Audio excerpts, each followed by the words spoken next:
Hi listeners, today our topic is tDNA transfer and integration. The phytopathogenic bacterium is Agrobacterium tumefaciens. It is genetically transforms plants by transferring a portion of the occupant TI plasmid tDNA to the plant. Along with the tDNA into the plant cell is number of virulence proteins also used. Contribution of different genes in tDNA transfer. Those are the Vir gene. In this Vir genes, 11 types are there with the role plays are following in this table. Vir A is wound signal receptor. Vir B1 membrane proteins. Vir C1 overdrive binding proteins. Vir D1, D2 and D4s are border endonucleases. Vir E1 and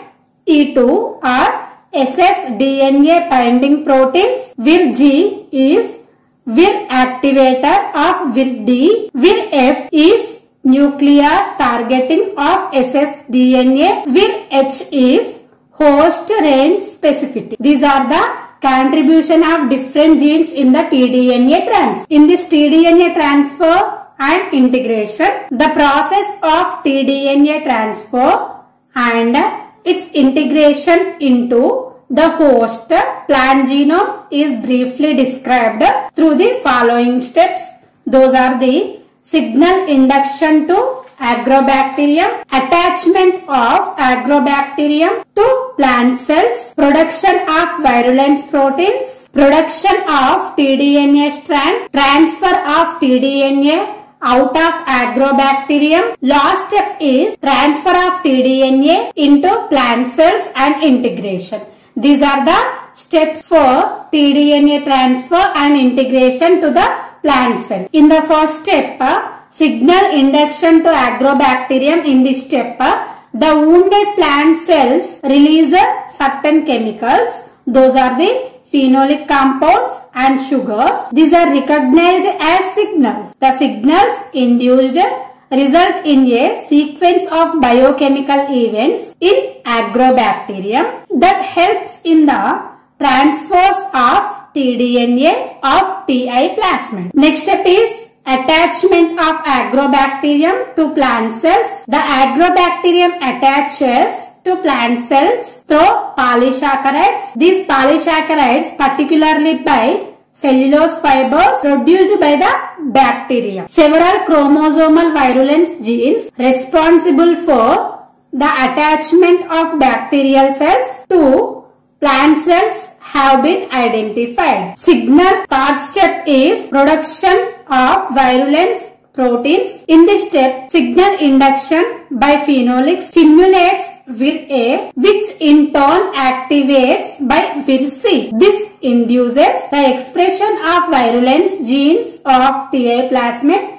to produce corresponding virulence proteins. Those proteins are Vir D1, D2 and Vir E2 and Vir B, etc. Fourth step is production of tDNA strand. In this step, the right and left borders of tDNA are recognized by Vir D1 or Vir D2 proteins. These are involved in the production of ssTDNA. It gets attached to Vir D2. Next one is transfer of tDNA of Agrobacterium. The ssTDNA Vir D2 complex in association with the Vir G is exported from the bacterial cell. Vir B products forms the transport apparatus. Last step is transfer of tDNA into plant cells and integration. This is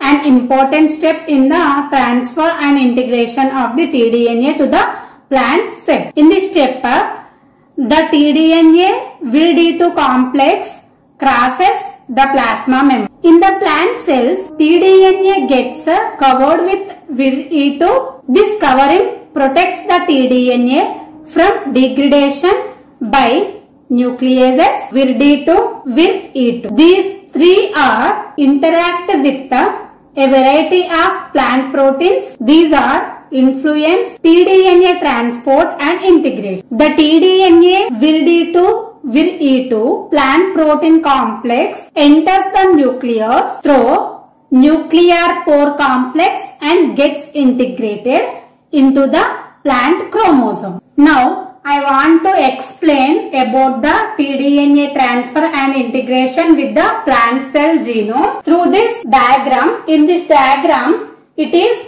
Agrobacterium tumefaciens cell. It is plant cell. In this diagram, we clearly explaining about the tDNA transfer and integration from the Agrobacterium to the plant cell. Once see the diagram. In the first step, some signals are secreted. Some signals are produced from the plant cell. These are the signals.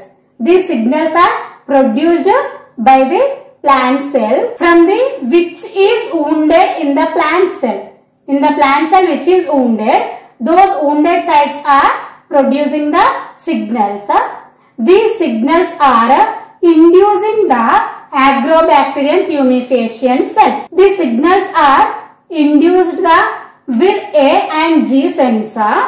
After that, in this Agrobacterium, again in this Agrobacterium, another part also observed. This part is a TI plasmid. In this TI plasmid, a small fragment is here. This is small fragment. It is tDNA. This tDNA is separated from the TI plasmid when this Agrobacterium is induced by the plant signal. This Agrobacterium produces some phenolic acid, some biochemical events.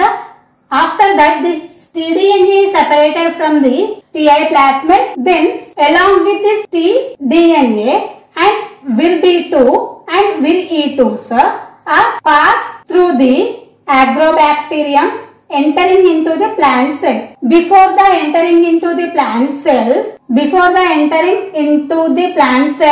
of this tDNA, VIR-E2 and VIR-D2, this Agrobacterium is attached with the plant cell. For this attachment of the plant cell by the Agrobacterium, helpful by VIR proteins. Okay, after the attachment of the Agrobacterium with plant cell, this VIR-D2 is entering into the plant cell along with the tDNA and VIR-E2. In this way, see this picture once. In this picture, VIR-D2, tDNA and VIR-E2 complex are already entering into the plant cell. After that, here it is nucleus. In this nucleus, this VIR-D2, tDNA, VIR-E2 complex is entering into the nucleus through the nuclear pore. It is nuclear pore. After entering into this VIR-D2, tDNA and VIR-E2 complex is integration with the plant cell genome. This is tDNA. This tDNA enters into the nucleus through the nuclear pore complex and integrated with the plant cell genome. This is about clear explanation while showing the diagram about the tDNA transfer and integration with the plant cell genome. Today let us discuss about the advantages as well as limitations of the Agrobacterium mediated transformation. First of all, advantages of Agrobacterium mediated transformation. Agrobacterium mediated transformation is a natural method of gene transfer. Agrobacterium can conveniently infect any explant. Even large fragments of DNA can be efficiently transferred. Transformed plants can be regenerated effectively. Limitations. Even though so many advantages are present in the Agrobacterium mediated transformation, there is a limitation of host plants for Agrobacterium since many crop plants are not infected by it. Examples are monocotyledons, cereals. That means this Agrobacterium mediated transformation can affect only the dicotyledonic plant. Next limitation is virulent strains which are present in the Agrobacterium that can infect a wide range of plants have been developed. The cells that regenerate more efficiently are often difficult to transform. Example is embryonal cells lie in deep layers which are not easy targets for agrobacterium. This is about the agrobacterium mediated transformation, advantages and also limitation. Thank you for watching this video.